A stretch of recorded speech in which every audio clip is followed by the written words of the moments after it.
Fala, galera! Mais um vídeo da nossa jornada de conteúdo interdisciplinar. E dessa vez a gente vai estar aqui batendo papo sobre residência na área de fisioterapia. Então, para você que está inserido na área da saúde, quer conhecer um pouco mais sobre a residência na área da fisio, a gente está aqui com Thaís, e aí eu vou dar a oportunidade para ela poder se apresentar. Oi, Thaís! Oi, gente, tudo bem? Boa tarde, bom dia, boa noite para quem está assistindo. Meu nome é Thaís, eu tenho 23 anos agora, sou residente de terapia intensiva, sou fisioterapeuta, formei pela Universidade de Brasília. Sou recém-formada, acabei de formar agora em 2019, saí da faculdade e entrei na residência assim logo de cara. E já me dedicarei com a pandemia também, então está sendo uma experiência bem legal. Sou residente do programa multiprofissional em terapia intensiva da Secretaria de Saúde do Distrito Federal, então é um nome bem grande. A gente só fala assim, sou residente de terapia intensiva da 6DF, porque é mais fácil. É isso, eu queria agradecer, viu, a sua disponibilidade, a sua presença aqui. E aproveita e fala para o pessoal do seu Insta, porque eu encontrei Thaís também no Insta, gente, e ela tem um Insta bem legal, então conta um pouquinho da história do seu Insta e tal para a galera. Eu quero agradecer também a oportunidade, que foi uma grata surpresa, assim. Primeira vez que eu estou participando de uma jornada assim, online até. E eu criei um Instagram quando eu já tinha me formado, foi no início desse ano. E era mais com a intenção mesmo de compartilhar as experiências que eu tinha tido na faculdade, porque eu passei por algumas situações, algumas coisas, e eu percebi que aquela experiência poderia ajudar outras pessoas a não passar por isso. Então, essa foi principalmente assim, a principal causa de eu criar o Instagram. E aí, nesse processo, eu não tinha recebido ainda a lista de aprovação, né, da residência, e nesse processo eu fui aprovada na residência, e logo o Instagram se tornou também um diário ali, né, para mostrar a realidade. E aí, desde que eu comecei a mostrar a questão da residência, eu fui muito clara no Instagram, desde o início, quando eu criei, de que eu não ia mostrar apenas a parte boa ou super produtiva do estudante, mas que eu ia mostrar a realidade, tanto do que eu passei na faculdade, quanto da residência. Então, eu abro muito meu coração e mostro muito, assim, a realidade do que a gente vive, né? Então, isso é mais ou menos muito bom, Thaís. Isso é muito bom, porque, na verdade, a rede social ela se torna para você uma extensão da realidade. Então, parabéns mesmo pela iniciativa, viu? E aí eu vou começar com as perguntinhas aqui para você. Puxando, né, o gancho da residência, eu queria que você contasse mais para a gente, assim, quais são as áreas possíveis de fazer residência na fisioterapia, né, além da terapia intensiva, e como foi o seu processo de preparação para o processo seletivo? Tem muitas áreas, a fisioterapia ela é bem assim, ampla. Às vezes a gente entra na faculdade, a gente já tirando essa dúvida aí para quem está entrando na fisioterapia, a gente entra muito com a ideia de reabilitação, né, ortopedia, mas a fisioterapia ela é extremamente ampla.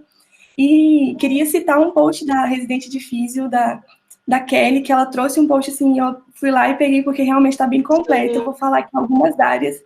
Saúde da família e comunidade, saúde mental infanto-juvenil, saúde mental do adulto, cuidado em paciente neurológico, neurocirúrgico, urgência e trauma, terapia intensiva, reabilitação física, atenção ao paciente crítico, que está ali colada com a terapia intensiva, né? Saúde da criança e do adolescente, neonatologia, saúde da mulher, saúde da criança, nossa, são várias áreas, cardiologia, saúde coletiva, saúde do idoso, oncologia e pediatria, ortopedia e traumatologia, transplante e captação de órgãos, olha só até onde a fisioterapia pode ir, saúde mental materna infantil, cuidados paliativos, saúde do adulto e do idoso, que eu acho que eu já tinha falado, hematologia, hemoterapia, neurocirurgia, obstetrícia, infectologia, oncohematologia e até endocrinologia. Então, são várias áreas, tem muitas dessas que eu não conheço. E, assim, a gente tem uma ampla área de atuação, né? Eu acho que cada vez mais todas as profissões, elas estão se agregando e mostrando presença em várias outras áreas, sabe? E falando aí um pouquinho do meu processo de preparação, inicialmente eu não queria residência, isso é uma história muito engraçada. Eu entrei na faculdade, assim, já pensando mais ou menos num concurso, mas não queria residência, porque eu falava, ai, gente, eu vou passar 2 anos trabalhando, não sei se eu quero, porque eu vou querer isso, não sei se eu vou querer isso. E aí, não me preparei inicialmente assim, nos primeiros anos de curso. Mas eu sempre fui uma aluna que era muito interessada em vários projetos, então eu sempre era aquela aluna também que estava se programando o semestre todo, então eu nunca deixei de estudar durante os 5 anos. E aí eu conheci a residência quando eu estava nos estágios. A gente tem um hospital universitário ligado à universidade, e lá nos meus estágios eu conheci uma residente desse hospital, que coincidentemente também formou na mesma universidade que eu. E aí, conversando com ela, e ela junto comigo nos estágios, eu fui conhecendo a rotina dela, fui vendo como era a residência e vi como aquilo podia agregar para mim. E ela falou muito assim do que era bom, daquilo que não era bom, do que mostrou muito para mim. E aí eu comecei a me interessar pela residência. E foi que eu comecei a pensar, poxa, isso pode ser interessante. E aí quando eu comecei ali, já no último ano do curso, eu comecei realmente a pensar, eu vou fazer residência, mas em qual área? Porque eu descobri que eu amava a ortopedia também durante os estágios. Então eu estava nessa gangorra aí dessas duas áreas diferentes, né, da terapia intensiva e da ortopedia. E aí no último semestre foi que eu me decidi, falei, agora eu vou sentar e estudar. Então, assim, as pessoas ficam muito surpresas quando eu falo isso, né? Como assim você estudou no último semestre? E aí, mas assim, eu estudei muito durante a faculdade toda, não me dei muito descanso durante os 5 anos. Então, eu acho que foi um processo de 5 anos. E você quando eu se sentei preparou, né? Só não. Você se preparou durante o curso todo. Agora, você só definiu mesmo no último semestre que é fazer a residência. Exatamente. E assim, eu não fiz tantos projetos pensando na residência. Eu fui monitora de 4 matérias, eu gostava da tutoria, eu fui tutora de matérias também por 1 ano e meio. Então, assim, eu fiz muitos projetos na faculdade, mas porque eu gostava. Não necessariamente porque eu pensava na residência para análise de currículo aí.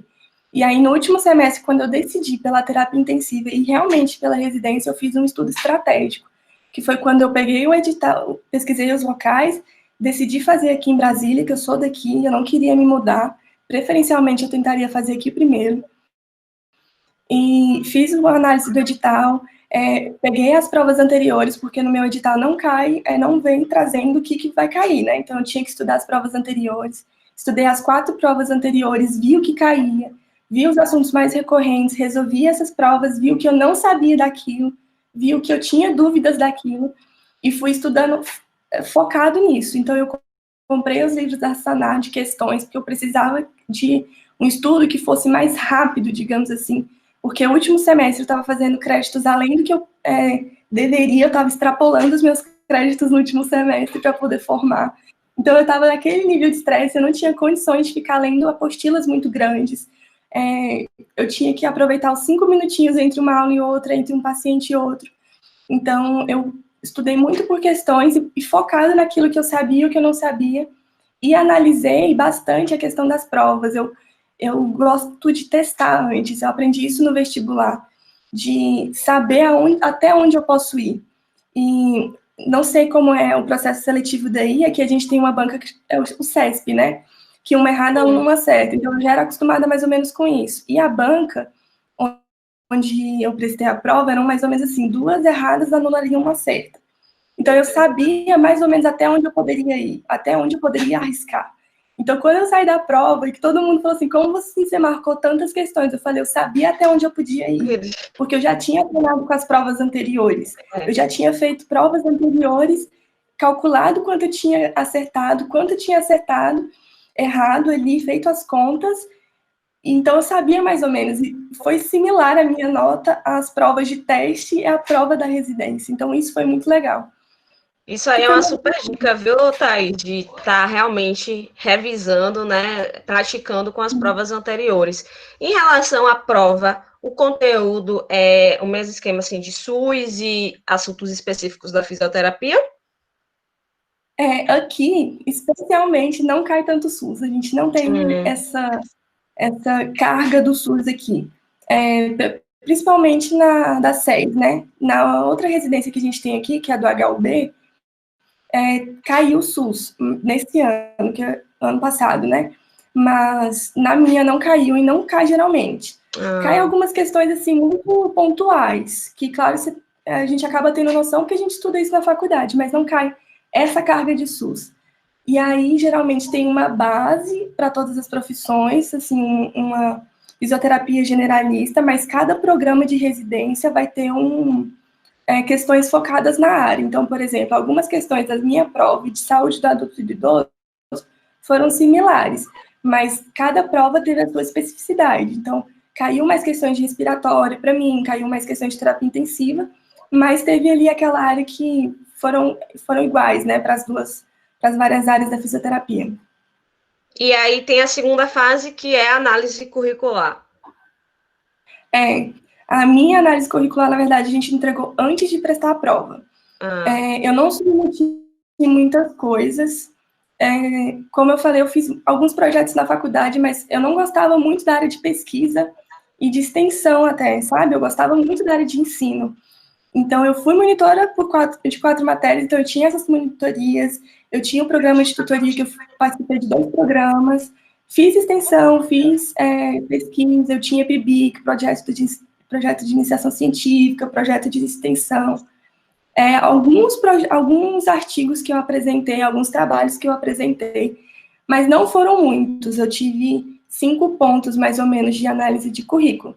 E eu gosto de falar sobre isso porque as pessoas se desesperam muito, né, com a análise de currículo. Assim, alguns amigos que eu já conversei, a análise de currículo foi essencial para que eles passassem, e outros não. Outras pessoas, colegas meus de residência, nem entregaram análise de currículo, e a nota da prova objetiva foi suficiente para que eles passassem. Então, isso é muito relativo de cada pessoa. Eu passaria tranquilamente sem análise de currículo, mas é óbvio que todo ponto que você pode ter é válido, né? Eu acho que você não pode nem se desesperar e nem descartar essa opção. Eu acho que tudo que você puder fazer, você entrega, faça. E sempre há tempo. Por exemplo, eu tenho um amigo que passou na residência que ele fez cursos online, cursos aí, 1 semana antes de entregar a análise de currículo.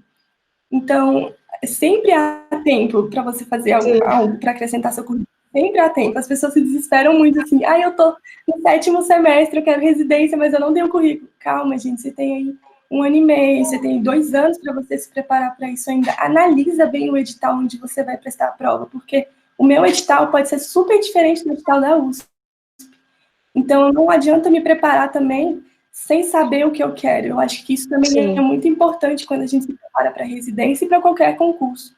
Porque se eu só estudo, e eu não estudo focado, não me preparo focado naquilo que eu vou prestar, você acaba, às vezes, atirando para todos os lados sem saber e você perde muito tempo, às vezes, e você não consegue exatamente chegar no teu foco. Eu acho que é mais isso. E a gente se desespera na faculdade porque são milhares de coisas, professor e matéria, e TCC, e estágio, e você vai ficando sobrecarregado, às vezes você não consegue pensar.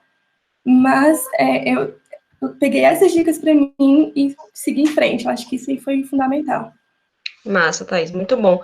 Em relação agora, nesse momento da residência, quais são as principais dificuldades que você enfrentou ou vem enfrentando?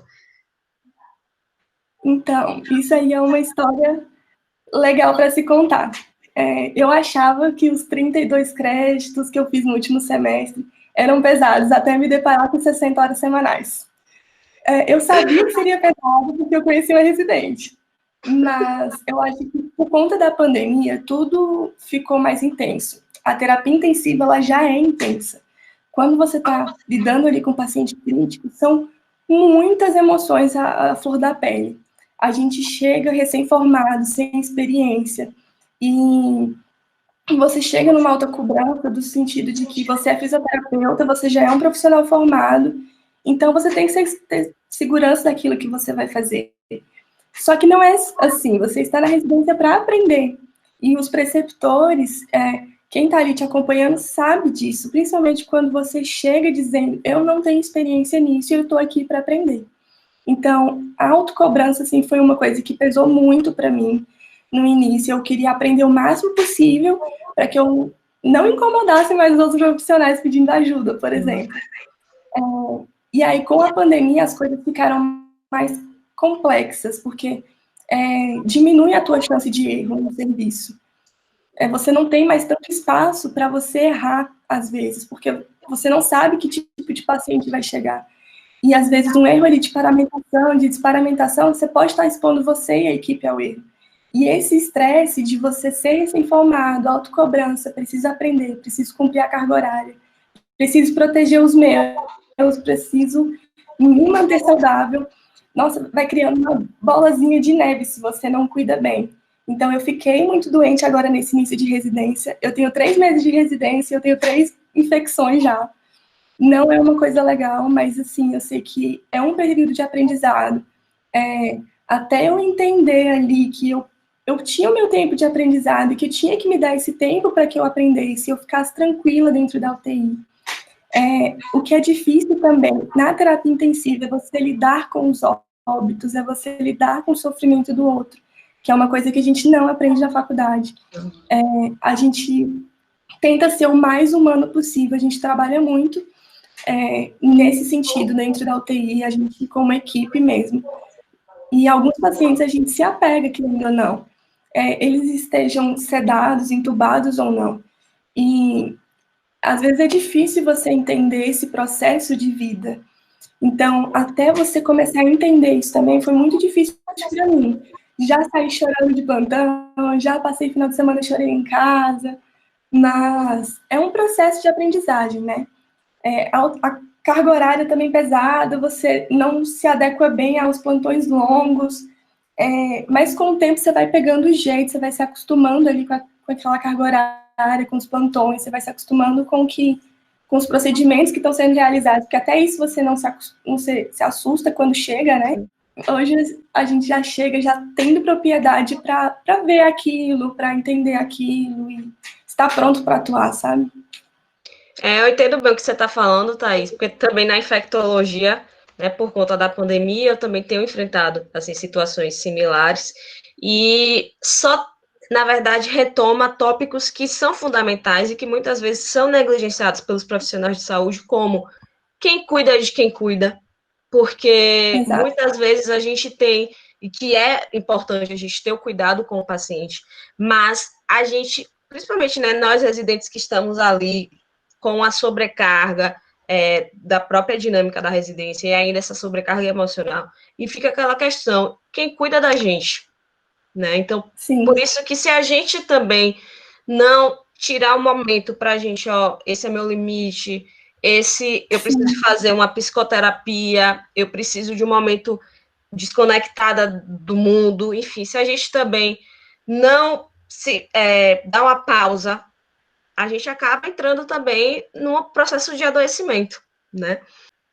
Ficou muito mais forte agora na pandemia, mas que a gente precisa estar a todo momento pensando.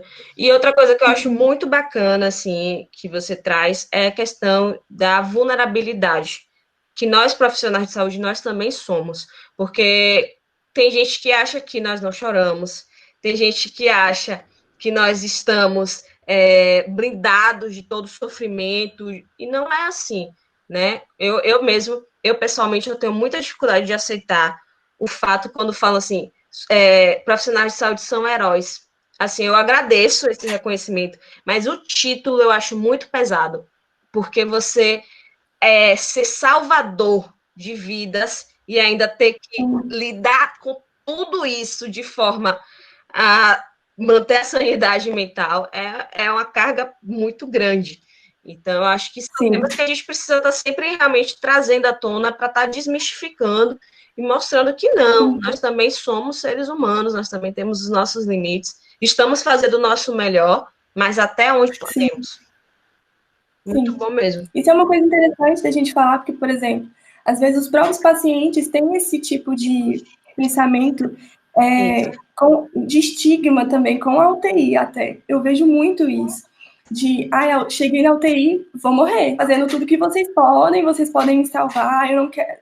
E tem pacientes que falam, eu não quero ir embora daqui enquanto eu não estiver bem, não me deem alta para outro hospital, não, porque eu confio em vocês, que vocês são exatamente os heróis, né? E aí a gente conversa com os pacientes e fala, não, olha, a gente está aqui para fazer o melhor por você, mas existe esse processo, esse. Então, isso é muito interessante. E isso desmistificar toda essa questão é muito importante. Eu conversei com um paciente essa semana E ele falou exatamente isso, já entrando aí nessa questão de desmitificar a UTI, né? Aí eu cheguei aqui, eu achei que eu fosse morrer. Todo mundo estava preocupado. E era só uma fratura, assim, só, né? Vamos colocar assim, que todo é importante, mas em comparado a outros pacientes críticos, era só uma fratura, ele ia passar por ali e ir embora. Eu falei para ele, não, calma, eu sei que as pessoas pensam isso, muitas pessoas pensam assim, não sei como você consegue trabalhar a UTI, é só lugar de tristeza, de morte. E não, é um local onde a gente aprende muito, e a gente vê uma reabilitação de um paciente, a gente vê a evolução de um paciente. Infelizmente, muitos realmente vão a óbito, é triste, a gente às vezes não consegue fazer algo pelo paciente, mas isso é muito interessante da gente trazer à tona. E a gente não dá conta de tudo, né? Você colocar essa carga sobre os ombros de eu sou um herói, e quando não consegue, quando você não consegue salvar o paciente, quando você não consegue... A frustração que isso gera, né? E pensei isso ao longo dos anos. A gente que é residente, que é recém-formado, que está no início da carreira, a gente sente essa sobrecarga. Imagina um profissional há 20 anos aí sofrendo com isso, com essa carga nos ombros de e se eu não conseguir fazer, sabe? Acho que isso é uma coisa muito importante mesmo da gente falar. Verdade. Thaís, em relação à residência, né? Eu tô acompanhando seus stories, eu vi que essa semana você teve prova e tal.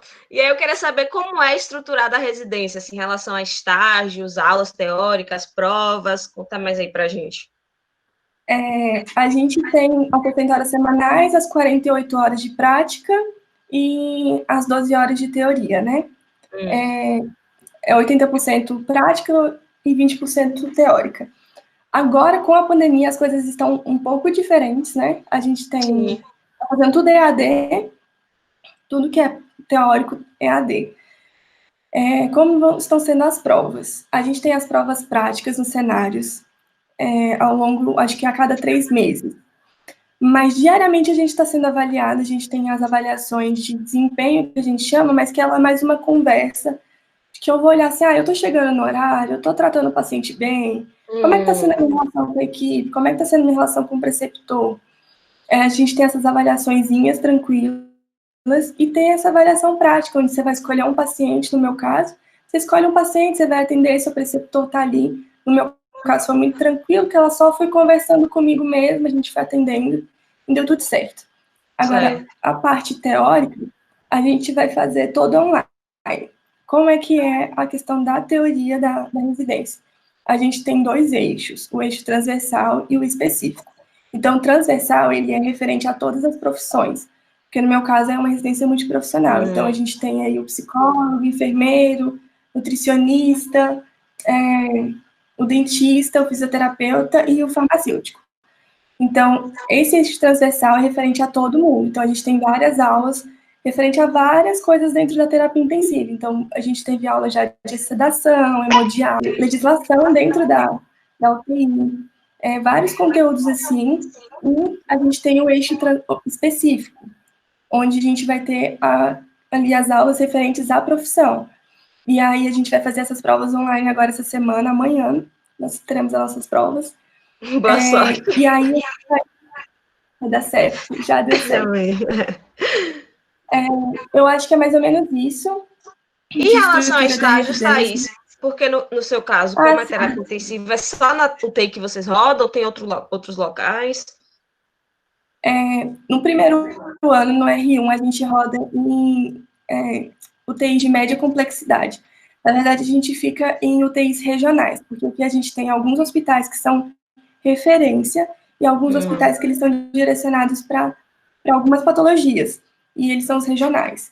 Então, a gente escolhe 2 hospitais para rodar no primeiro ano, e no R2, eu vou ficar só num hospital onde eu vou ficar 2 meses, mais ou menos, em cada tipo de UTI, de especialidade. Seriam UTI de alta complexidade. Quanto ao estágio, a gente tem 2 meses de estágio optativo. E aí eu posso escolher qualquer local para eu fazer, que tenha relação aí com a área, que tenha relação, às vezes, com o meu TCP, com o meu projeto de conclusão de residência, né? E, geralmente, a gente escolhe mesmo um estágio optativo onde a gente vai fazer a coleta do nosso TCP. Mas, claro que isso aí fica opcional para cada residente. Tá. Você pode também escolher um estágio optativo num local onde você queira se especializar mais, uma área que você tenha mais afinidade. Mas é mais ou menos assim. No primeiro ano, a gente fica com as equipes multiprofissionais. Então, eu fico com a minha equipe durante esse ano todo. E o ano que vem, se eu não me engano, a gente desmembra exatamente para passar nas UTIs de alta complexidade. Mas acho que dentro dessas UTIs de alta complexidade, você acaba atuando também na equipe multiprofissional. Essa pergunta eu estou fazendo para todos os profissionais, porque eu acho que é importante, até porque é um dos objetivos aqui da jornada, da gente estar aproximando aspirantes, estudantes, profissionais da área de saúde, da realidade da equipe multidisciplinar. E aí eu queria saber de você, qual é a visão da fisioterapia em relação à atuação da equipe multi? Eu costumo dizer que eu não sei mais viver sem a minha equipe multi. E quando a gente tiver que desmontar, eu já não sei como eu vou viver, como eu vou atender meus pacientes. Eu sempre tive uma visão integral do paciente, assim, eu sempre busquei olhar o paciente além da patologia. Então, eu acho que eu sempre verdade, eu acho que sempre agregou muito. E na residência isso é muito, assim, às claras. Eu acho que a gente aprende muito mais, eu acho que o paciente ganha muito. Com certeza, hoje eu sei muito mais como tratar um paciente, eu entendo muito mais de um paciente por estar com outros profissionais. Então, eu acho que é essencial a equipe multi, eu acho que já não é mais... Se a gente tem um local onde as pessoas atuam de forma uniprofissional e sem se relacionar com outras profissões, eu acho que, assim, isso já tinha que ter ficado no século passado. Eu acho que as pessoas têm que abrir a cabeça agora para poder se relacionar, porque não é mais uma questão de eu consigo fazer ou eu faço melhor que o fulano, que o Beltrano. Mas eu acho que é uma questão de o meu trabalho melhora quando eu trabalho com outra pessoa. O paciente, ele melhora quando eu trabalho com outra pessoa. Eu tenho aprendido muito com a equipe multi. Realmente não sei mais viver sem ela. A gente tem trabalhado muito nisso, assim, de estar inteiros em prol do paciente, sabe? A minha visão é, por favor, sejam multis, sempre estejam abertos a conversar com outros profissionais. Todo mundo tem algo a aprender, todo mundo tem algo a oferecer. E quem ganha é o paciente. Você vai ver seu paciente evoluir muito mais rápido quando você interage com as outras profissões. E, Thaís, para a gente finalizar, eu queria que você falasse, né, para a galera que está nos assistindo, atuais residentes, futuros residentes, pessoas interessadas no tema, qual é o conselho que você dá em relação à saúde mental, o autocuidado? Eu acho que respeitem o tempo de vocês, sabe? Eu lidei muito com os processos que eu passei foi por não respeitar o meu tempo, por querer fazer as coisas assim sem respeitar os meus limites. Eu acho que isso é uma coisa até para quem é estudante aí, que está no início da graduação até. Não se desespere, não queira fazer as coisas fora do teu tempo. Eu falo muito no Instagram que não tem importância você ter se formado em 5 anos e meio, 6 anos, sabe? Para quem é da fisioterapia, quem tem aí o curso de 5 anos. Porque cada um tem o seu tempo. Eu acho que a gente respeitar os processos é extremamente importante. Cuida da saúde de vocês. Não negligenciem sintomas físicos de vocês. Quantas vezes eu não fui doente para a faculdade ou trabalhar na residência doente, sem querer falar nada para poder cumprir a carga horária, para não perder a aula. Sendo que eu tinha que ter cuidado daquilo. Comam bem, durmam bem, não negligenciem o sono de vocês. Não façam mais isso de virar a noite estudando. O corpo da gente não aguenta. O seu diploma vai chegar, mas ele tem que chegar com saúde. Não vale a pena você se adoecer, ter sua saúde mental aí prejudicada por conta de um diploma, por conta de uma nota. Agora a gente está em pandemia, não pode aglomerar, mas quando a gente voltar, não negligencie família de vocês, não negligencie amigos, tenham vida social, saiam, se divirtam, esqueçam da faculdade, vocês não são a faculdade ou a residência. Acho que isso é muito importante a gente falar, porque às vezes a gente entra no personagem mesmo de eu sou residente e você não consegue não ser mais residente. Então eu tenho feito esse exercício de quando eu chego em casa, eu sou tudo menos a Thaís residente, eu sou tudo menos a fisioterapeuta agora, eu sou só a Thaís. façam esse exercício, porque senão a gente acaba surtando mesmo. Mas é isso, cuidem de vocês. Tudo é importante nesse processo. Não negligencie as pequenas coisas, dê valor às pequenas conquistas. Você não precisa estudar 10 horas por dia só porque você viu que o colega rendeu 10 horas por dia, ou porque você se sente cobrado a estudar 10 horas por dia. Cada pedacinho, cada passo, ainda que pequeno, ele é um passo para você chegar lá.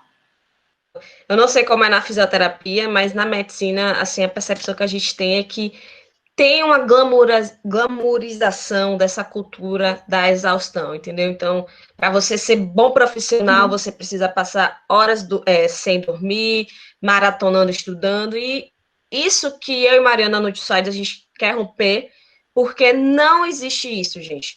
Para você ser bom profissional, você precisa primeiro cuidar de si para poder cuidar do outro. Então, graças a Deus que a gente também encontrou nossa versão na fisioterapia.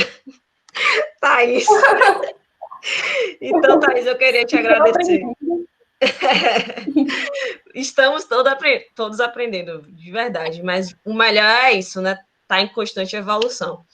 Eu queria te agradecer, viu? Foi muito bacana, foi muito edificante mesmo. Espero que as pessoas que estão nos assistindo também possam ter sentido essa vibe. E, gente, vão lá conferir o Insta dela, Thaís da Fisioterapia, com 2 i, eu vou deixar aqui embaixo, @. Foi uma grata surpresa, viu, Thaís? Muito obrigada. Qualquer coisa, tamo aí. Eu que agradeço a oportunidade. Foi uma grata surpresa ter te encontrado aí no Instagram. Foi muito legal esse bate-papo. Espero que a gravação aí, quem estiver assistindo depois ou agora, que isso ajude, agregue aí a formação de vocês e a vida de vocês.